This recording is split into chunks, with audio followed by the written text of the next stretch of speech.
Republican lawmaker Kevin Kiley worked as a teacher, attorney, now assembly member. His next goal is to become the governor of California. He joins us now. And Kevin, first tell us why you're running, why you'd like to be the next governor of California. Well, I'm running to try to restore integrity to our state government and return to the idea of government by the people. You know, I got involved. I ran for office 5 years ago, having, as you said, worked as a high school teacher, having defended the Constitution in our courts, having been a prosecutor, keeping our communities safe. But I'd seen how our state government was failing us in so many ways, failing to just do the basics. And so I've been fighting to turn things around over the last 5 years. But I see this recall election as an opportunity for the people of our state to put their mark directly on our government and to set California on a whole new course. And having been fighting for that for the last 5 years in the legislature and seeing how broken our state government is in so many ways, I know how to go about on day one starting to fix it. Well, unlike most of your competitors, you do work in politics. How would you say that could benefit you if elected? Well, I've seen that, you know, what has broken our state government is that we have a state capital that has been corrupted, that is controlled by lobbyists and special interests, way more so than you usually think about politicians sort of being subservient to interests. Here, it's just a matter of just total capture. And that's why the quality of life in California has been declining. And so, you know, what I decided to do, I became the first statewide elected official in modern California history to say, I'm not going to accept any funding from special interest groups. I'll only take backing from individual citizens. These special interests and their lobbyists give hundreds of thousands of dollars to every legislator. They've given tens of millions, really over 50 million to Gavin Newsom in this recall election alone. And that is what has been causing our state to decline, is that we have a government that doesn't actually serve the people. And we've seen that more than ever over the last year and a half of our lives. Let's talk about some of the issues.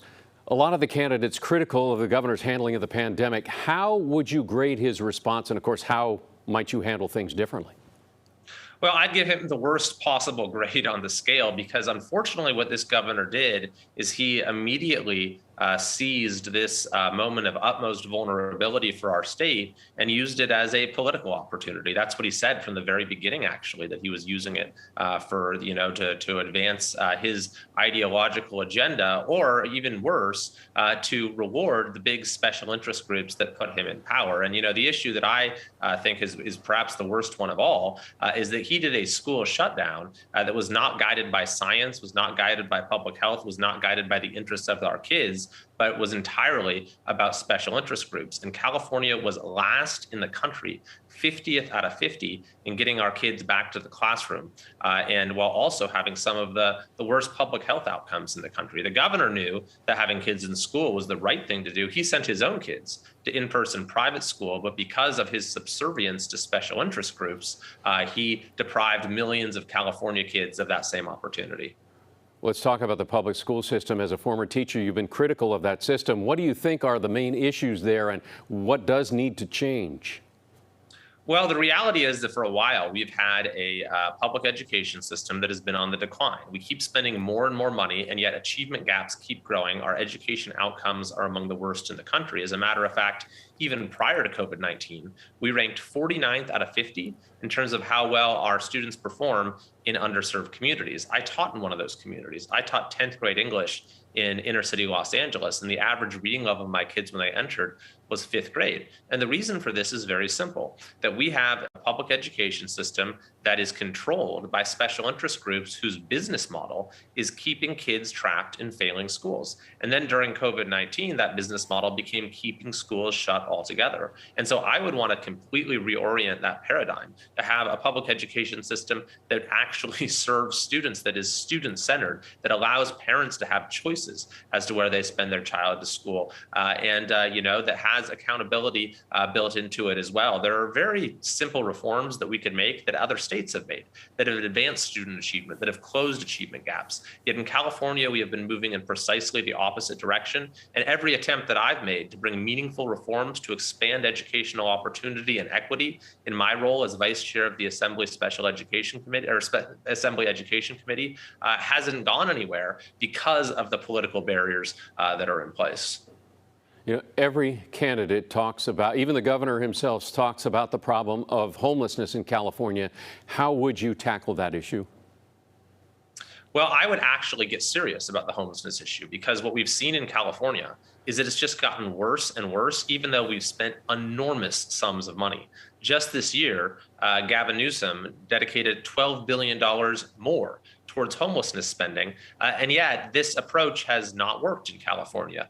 We see that homelessness is actually improving in other parts of the country while it's getting worse here. In fact, our unsheltered homeless population in California, this is a staggering statistic, is 9 times larger than the next closest state. And the governor's own top mental health advisor even admitted in March of this year that homelessness in California is not a money problem, it's a leadership problem.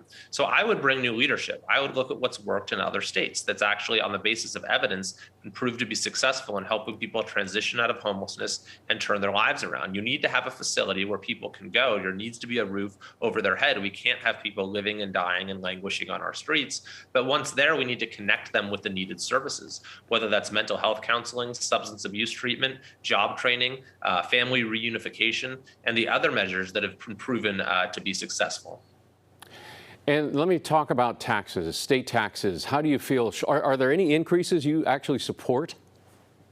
Well, no, I mean, our budget has more than doubled over the last 10 years, well more than doubled. It's now $267 billion.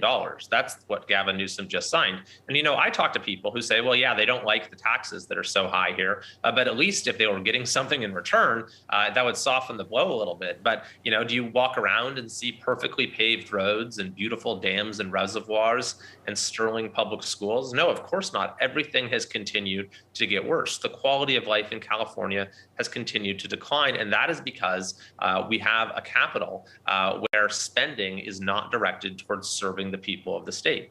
So what I would say is, let's get back to basics. Let's pave our roads, manage our forests, maintain our grid, keep our communities safe, support our police, do the things that government is supposed to do. That's my basic pitch to voters of all partisan affiliations, is that something much more fundamental than sort of the typical partisan political issues is at stake here. It's about having a government that serves the people. And by the way, this recall election has been kind of pushed back a ways. And so it's only going to be a year until the next election. So if you're someone who is, let's say, reluctant to cross party lines, then my message is take a chance on change. See it. You're not signing on for 4 years. You're signing on for 1 year. See how things work out. And then, you'll have an opportunity to reassess in 2022. Well, one thing that is affecting our quality of life, and we're certainly paying for it, are the wildfires. What's your plan to protect Californians from that growing threat? Yeah, and even as we speak, the Calder fire, which is not far from my district, has engulfed South Lake Tahoe. There's been an evacuation there. I was out, observing the fire just a couple days ago, and it's truly just terrifying scenes that we've become all too accustomed to in California. And unfortunately, this is largely because of negligence on the part of the state. Our forests have become tinderboxes. Most experts would say we need to be doing 1 million acres of forest management in a given year. The governor went around boasting about how he was doing 90,000 acres, but in fact, an investigation by NPR, Capital Public Radio, revealed that he was exaggerating by 690%. So I would actually prioritize keeping our forests healthy and resilient and removing the obstacles that stand in the way of doing that. Well, finally, I want to give you the chance to tell voters why you deserve to be the next governor. Well, I've been fighting for 5 years to get our state on the right track. I grew up in California. I was born and raised in California, and I want to keep this a state where folks can stay, where they can raise their family, where you can retire. But, we see that more and more people feel like California isn't that place for them. For the first time in California history this last year, we had more people leave the state than came here. Our population declined. And this used to be the state where anyone can get ahead. Now it's the state that so many people can't wait to leave behind. And so I've been fighting at the Capitol for 5 years. I've been fighting the last year and a half to have a more public-spirited approach to the COVID-19 response. And I'd be ready on day one to answer the call for fundamental change that this recall represents with the tangible reforms we need at our Capitol and the new direction that we need for our state. Well, Kevin Kiley, thank you so much for your time. We really appreciate it. And of course, for more information about the recall election and the other candidates vying for Governor Newsom's seat, you can head to kpix.com/recall.